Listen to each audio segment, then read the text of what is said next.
জয় গুরু ওম শ্রী পরমাত্মনেই নমঃ। শ্রী শ্রী গুরু গৌরাঙ্গ জয়ত। সকলকে জানাই শুভেচ্ছা এবং যথাস্থানে প্রণাম জানাই। আমাদের শরীরের মধ্যে রয়েছে আত্মা, সোল। এই আত্মাই হলো এই শরীরের প্রধান চালক। শাস্ত্রে বলা আছে আমাদের এই আত্মা শরীরের অভ্যন্তরের 5টি কোষের সাথে যুক্ত থাকে। এই 5টি কোষ কি কি এবং তাদের প্রকৃতি বা কিরূপ আর তাদের তাৎপর্যই বা কি, আজ এ নিয়েই পাঠ ও আলোচনা করব। প্রথমত, অন্নময় কোষ। আমরা জানি যে আমাদের শরীর পঞ্চভূতে তৈরি। পঞ্চভূত অর্থাৎ ক্ষিতি, অপ্তেজ, মরুত, বোম, এই পঞ্চ মহাভূতে আমাদের এই শরীর গঠিত হয়েছে। এই শরীরের প্রথম কোষটির নাম হল অন্নময় কোষ। এই কোষ পৃথ্বী তত্ত্বের সাথে যুক্ত। শরীরের উপরিভাগে যে চামড়া বা চর্ম, এই চর্ম থেকে শরীরের অভ্যন্তরস্থ শুক্র পর্যন্ত এই অন্নময় কোষ পৃথ্বী তত্ত্বের সাথে সম্পর্কযুক্ত। যথাযথভাবে এবং পুষ্টিকর খাবার দাবার গ্রহণের মাধ্যমেই এই অন্নময় কোষ পরিপুষ্টি লাভ করে। দ্বিতীয়ত, প্রাণময় কোষ।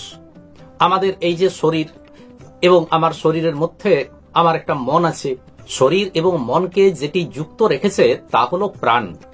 কাজ কর্ম ইত্যাদি সবকিছুই সম্পাদন করে এই প্রাণময় কোষ।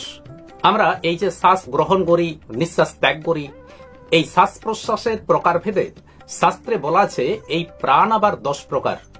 প্রাণ, অপান, উদান, সমান ইত্যাদি। খাদ্য দ্রব্যকে শরীরে পরিপাক করা, সেই পরিপাকজাত দ্রব্য থেকে শক্তি সারা শরীরে সরবরাহ করা, এই সমস্ত কাজগুলি প্রাণময় কোষই করে থাকে। প্রাণায়াম, যোগাসন ইত্যাদির মাধ্যমে এই প্রাণময় কোষ পরিপুষ্টি লাভ করে। তৃতীয়ত, মনোময় কোষ।